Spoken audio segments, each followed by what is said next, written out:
Hi, Rachel. I'm Cecilia. Nice to meet you. Thank you, too. Have you ever been to therapy before? I have, and I will be honest, I'm not the biggest fan of therapy. Okay. All right. Well, I want to get back to that. But first, I want to go over the limits of confidentiality. You might be familiar with this. It's a safe space to talk. I want you to feel comfortable talking about what you want. However, there are a few limits to that. If you discuss wanting to kill yourself or wanting to kill someone else or any kind of elder abuse or child abuse, I'm a mandated reporter. I have to report all those things. Okay? Mm-hmm. Do you have any questions about that? No. No? Okay. So, back to, you're not the biggest fan of therapy. Can you elaborate on that a little bit? Yeah, I can. So, I grew up playing sports my whole life, and I was always very angry while playing sports. Okay. And my parents and myself had a huge falling out. I'd say my senior year of high school. Okay. And they didn't know, what do we do, and, inside I was always struggling internally with depression, but I never, to be honest, back, 4 or 5 years ago, it just wasn't something people talked about, or, something that you realize, you just always saw those who are depressed, it's just, a stigma, I guess. Okay. So my parents sent me to anger management, and which is fine. And I did learn, a lot from anger management, but then it started to get a lot deeper than that. Okay. And when I was with Joe, he just always kept trying to one-up me, So I'd say, I'm going to Temple University for field hockey. I've always wanted to play Division I, and he'd be like, oh, well, I went to Penn State because I wanted to be with a big football team, even though I didn't play. And I was like, where does that play? Where does that come into place? Right, yeah. I don't really care, honestly. Okay, so, first of all, I'm sorry that you had, not a great experience. And you said your counselor's name is Joe that you had. Yeah. And that was your anger management, is that right? Yeah. So and then he turned in. Then I had a second therapist actually at Temple, so. Okay, so you started when you were in high school? Is that right? You had a falling out with your parents? Uh-huh. And they kind of wanted you to go, and you kind of felt like depression was very stigmatized. It was, yeah. So, you didn't really, was it something that you talked about before, or was it kind of didn't really come about until you started going to therapy? It didn't really come about until I started going to therapy, until I started realizing, it's okay to be sad. Mm-hmm. But it didn't come about until I was a little older, more mature. Again, I don't even know if I was 18 then, but eventually I started to realize. Okay, and you said, Joe, that therapist that you had, he was always trying to, one-up you. He wanted to, you said Temple, so he said Penn State kind of thing. Yeah. Yeah, that had to be really frustrating. Yeah. Yeah, it was. And I'm also thinking, that's what just really turned me away from it all. I was I'm not coming to one-up my therapist. I'm the one that's here with the problems. Yeah, no, I'm sorry you had that experience. And, you said you went again when you were in college? Yeah. Okay, so how was that? So I had, a mental breakdown my 2016. Okay. And honestly, I was the first athlete from Temple to come out and, say and be very verbal about it. So, the NCAA had to get involved, all of our ADs, athletic directors had to get involved too, and my coaches, and, they wanted me to go to therapy just so they could feel better, even though I kind of was like, it's fine, I speak with my best friends all the time, I speak with my mom, it's not like I keep everything bottled in, but, so I went to Susan, was her name, and I just didn't get anywhere with it. Okay. So I would go in, and, now this was, deep, sad feeling, Okay. And I would talk about, how, my boyfriend, ex-boyfriend of 5 years, we dated, and he just couldn't break up with me to my face, and I just kept thinking, having a glimpse of hope, he was going to come back in my life eventually. Mm-hmm. So each therapy, Johnny was constantly brought up, and that's, what made me so sad inside. So when I would leave therapy, I would be so upset the whole day because I was just thinking about what we spoke about. Okay. So that's why I didn't I just felt like I just stood still, I didn't get anywhere. Okay. And this was in college? Yes, this was in college. Your counselor was Susan. Yes, right? Susan. Okay, and, you said you majority of the time was for talking about your ex-boyfriend, mm-hmm. whose name's Johnny. Johnny, yeah. Okay. I'm sorry that you went through that. Could you tell me a little bit more about the mental breakdown? Is that kind of what, was that thing that happened that made you start going to therapy again? So so my mom had colon cancer when I was in 8th grade, and she had, when she got her colon removed, she had several panic attacks and everything. And then after that, she went down in a depression. So my mother's been taking Zoloft ever since then, right? Okay. So when I had mono my freshman year, it was horrific. Like, I was out for 6 months, like, I couldn't walk, I couldn't do anything. And then after it started to get a little bit better, I noticed, like, I was just, like, very unbalanced.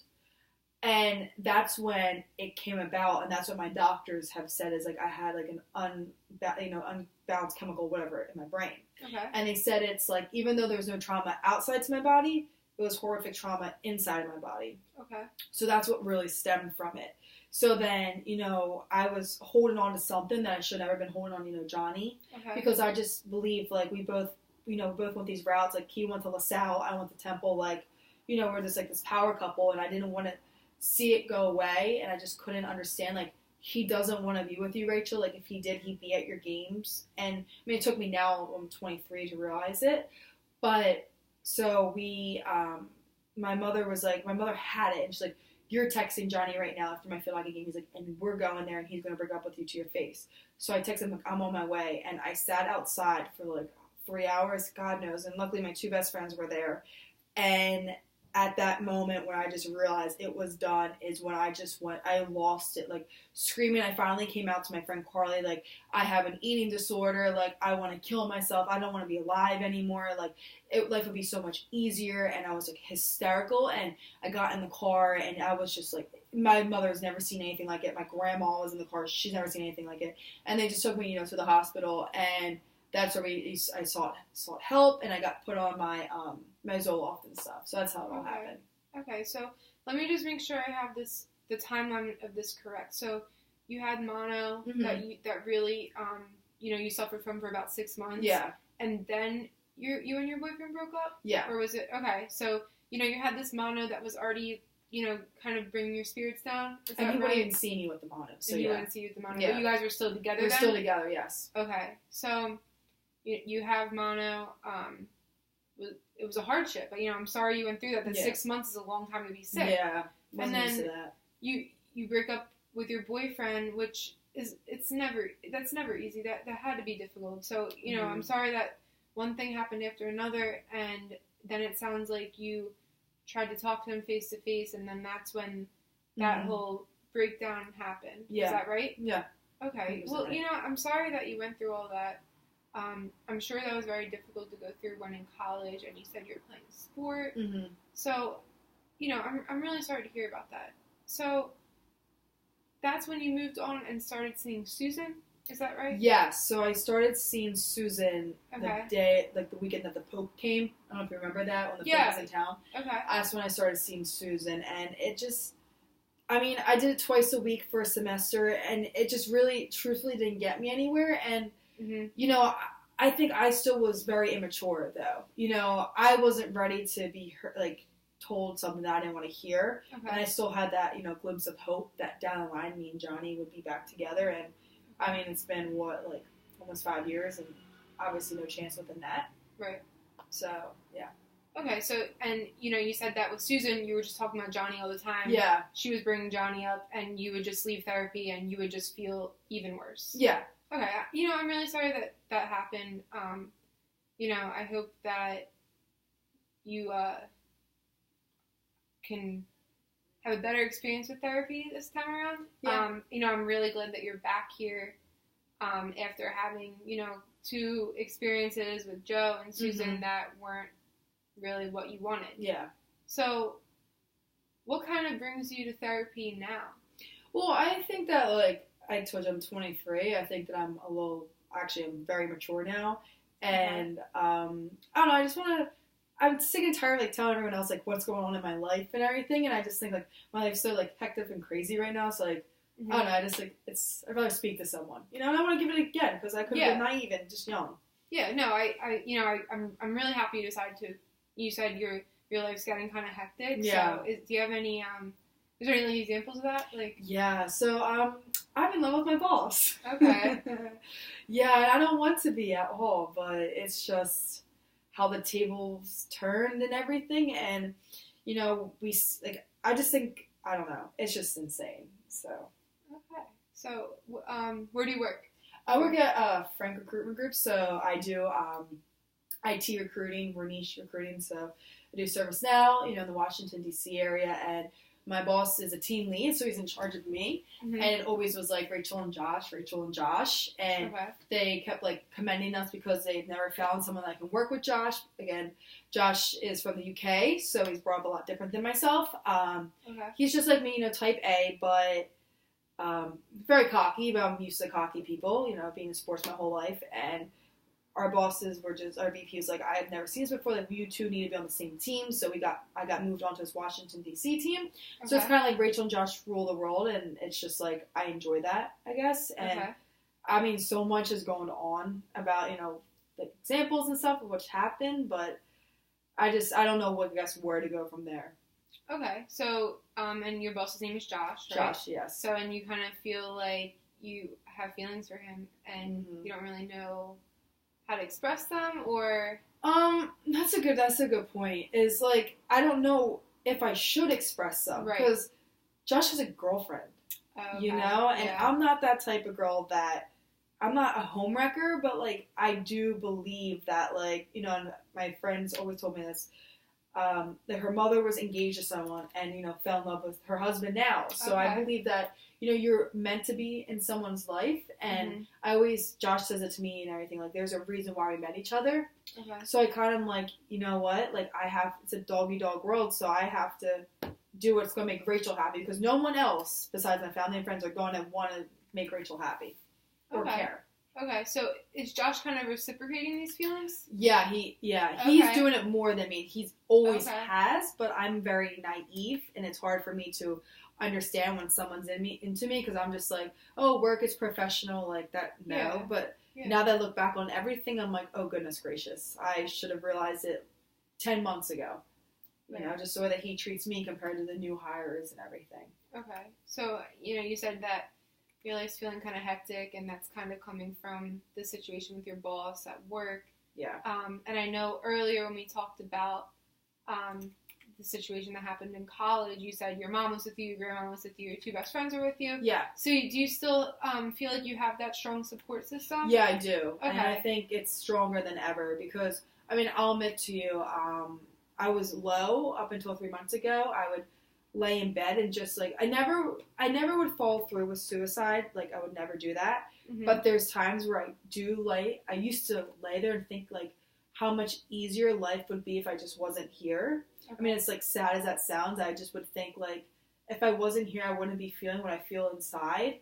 But then I also realized, believe like suicide, like I could end my heartache, but then I'd have my family, my best friends, living with that for the rest of their lives, and that's not fair to make them, you get one life to live while I feel better. So I just decided, like, no, and that's why, I came back here, and then Josh just makes me a better person, so that's why I'm really about it. So you said you're having those feelings about, you'd be better off if you weren't alive a couple months ago. You're not really experiencing that anymore. Not at all. Okay. Knock on wood. Okay. Well, I'm sorry that you had to go through that at all. I mean, that's very difficult. So I'm sure that was difficult while you're working full time. You have this situation with your boss. I'm happy that you have a support system, though. Yeah. So I'm glad that you decided to come back to therapy, because I'm hoping that it's something that can be very positive for you as you move forward with this. But just to go back a little bit about, the situation with your boss, with Josh. Yeah. What do you kind of feel as though your next step is going to be? I'm just, I just believe, whatever's meant to be will be, as cliche as that sounds. Like, I've been through a lot of, relationships in the past, and just realized if a guy wants to be with you, they'll be with you. And, there's no sense in forcing anything. I know how he feels. He's dropped the love word to me, So we're on that kind of basis. And, I don't want him to hurt his girlfriend's, like, heart, like, being like, I bring it up to you because there's another woman, and I don't want to be that other woman. Right. Like, I want him to come to terms himself. Like, I don't want to be with her, because I don't believe people should live in the what ifs, Yeah. So I think my next steps with, my boss and him is, my boss and myself, is that, like, it just ride it out. Like I say, ride the wave out, just ride it out. And, you know, if it's meant to be, it will be. You know, you can't force anything, but I can truthfully say I've never had those feelings before in my entire life. I mean, that, you know, I'm happy for you that you feel like this so strongly about someone, but I can see you're kind of in a dilemma because you don't want to hurt his girlfriend, and at the same time you kind of see that you have to live your life, and you can't control what other people do. You can only control what you do. Exactly. So I think, you know, I see where you're coming from there. You know, I really want to, you know, help you work through this, and unfortunately we're kind of coming up to the end of our session. So how do you think this went today, this session? Oh, man, I think it went really well, a lot better than my other ones. You know, by no means were you ever one-upping me, and you were actually really listening to what I was saying and, you know, bringing it back to me, you know, just going over it, which I can tell, like, you genuinely care. So I really like that. And, I mean, it's not like I don't know, you don't bring up any sad things. Like, you make it seem like, you know what, like, if it is going to happen, it is going to happen. I wasn't upset after this. So I do see myself wanting to go to therapy. And continuing with yourself. Great. Is there anything that you want to talk about that we didn't talk about this session next time? I think we just bring up a little bit more of backstories, like, you know, what Josh and stuff, and we can kind of have a better understanding with it. No, yeah. And, I mean, I might have more stories by then, you know, yeah, I definitely want to know more about these backstories then, just to get a better understanding of what you're going through and how I can help you in any way. So, we're at the end of our session, so it was great meeting you. Thank you. I hope to see you next week. You're welcome.